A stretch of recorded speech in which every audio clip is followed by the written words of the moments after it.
Mr. President, every morning across America, millions of people get up, get dressed, and go to work.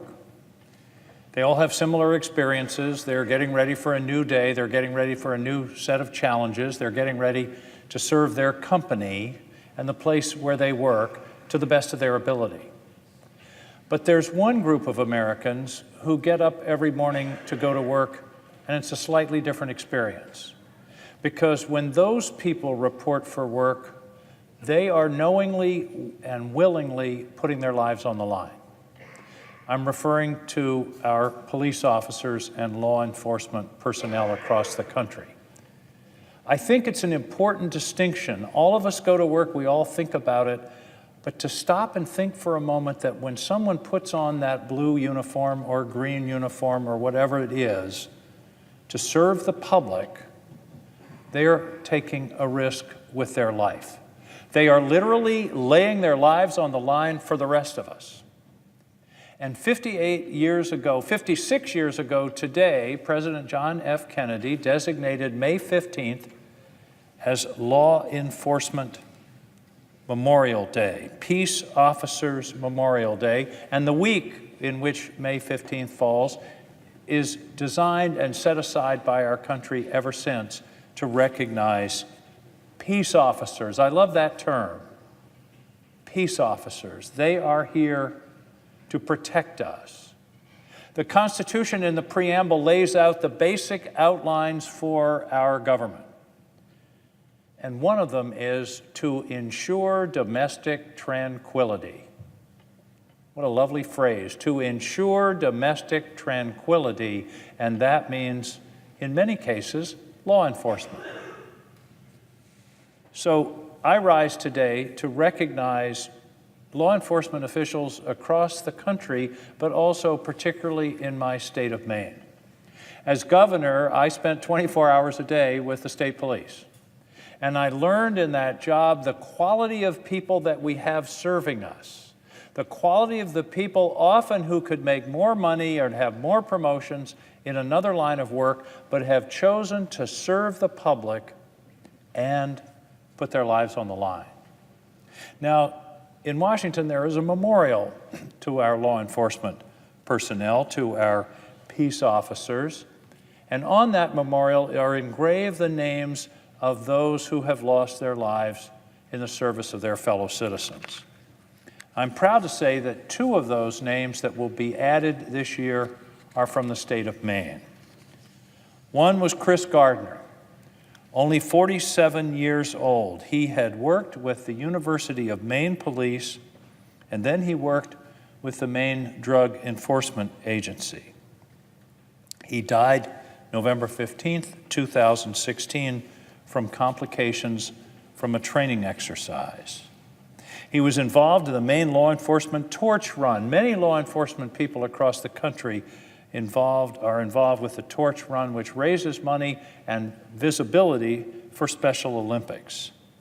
He's survived by his parents, his brother, his sisters, his stepmother, and many aunts and uncles.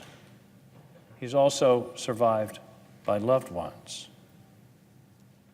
Chris Gardner served his public, served his people, served his state and community, and he lost his life in that service. Another loss last year that will be going on to the monument this year is Nathan Desjardins. Nathan was a member of the Freiburg Police Department. He was only 20 years old. He had just begun his career in law enforcement as a peace officer. He died in his first day of water training, responding to an incident of a capsized canoe. The boat he was on hit an object in the river. He was thrown out, and Desjardins and another emergency responder were thrown from the boat. He sustained a head injury and died on June 6, 2017.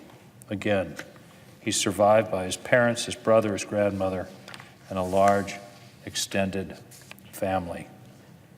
Both Nathan and Christopher will have their names added to the memorial this week. They got up, they went to work, They served their public, they served their citizens and their community, and they put their lives on the line, and in this case, made the ultimate sacrifice. A name that won't be added to the memorial this year because the additions are from the prior calendar year, but we had an unbelievably tragic event in Maine barely 3 weeks ago. Eugene P. Cole, shot and killed in the line of duty April 25th, 2018. Born in a little town called Skowhegan, Maine, he was raised in that area, oldest of 5, graduated from high school, went into the Army, came back to Maine, worked in a repair shop, and then in the year 2000, he decided to pursue what was really his calling as a law enforcement officer.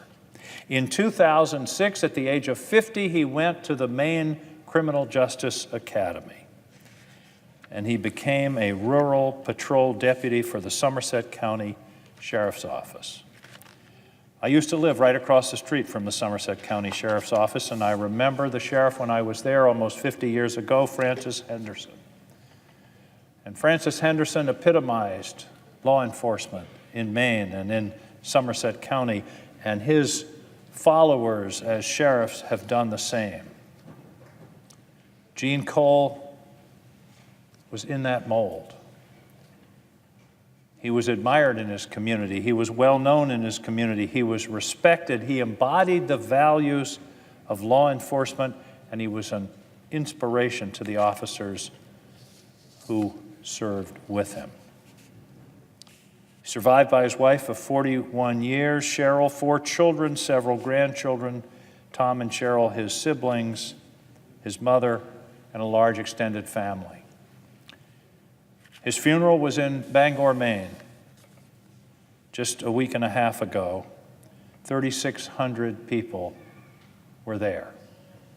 Law enforcement officers from across the Northeast and indeed from across the country were there to pay their respects to one of their fallen comrades. Eugene Cole, a hero. He wouldn't call himself that. He would be embarrassed to be called that. From my understanding, he was a modest and unassuming man.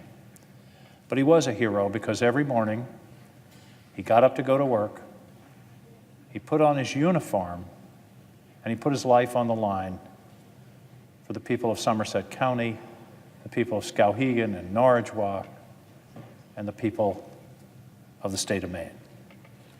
So, Mr. President, I rise today to pay tribute to Gene Cole, to Chris Gardner, to Nathan Desjardins, and to all the peace officers, the law enforcement officers, those across our country, in our communities, who every day are willing to put their lives on the line for us. Peace Officer Memorial Day and Week is a fitting tribute to those brave people across the country who serve us every day and every night around the clock to ensure domestic tranquility, in the wonderful phrase of our founders. Thank you, Mr. President. I yield the floor.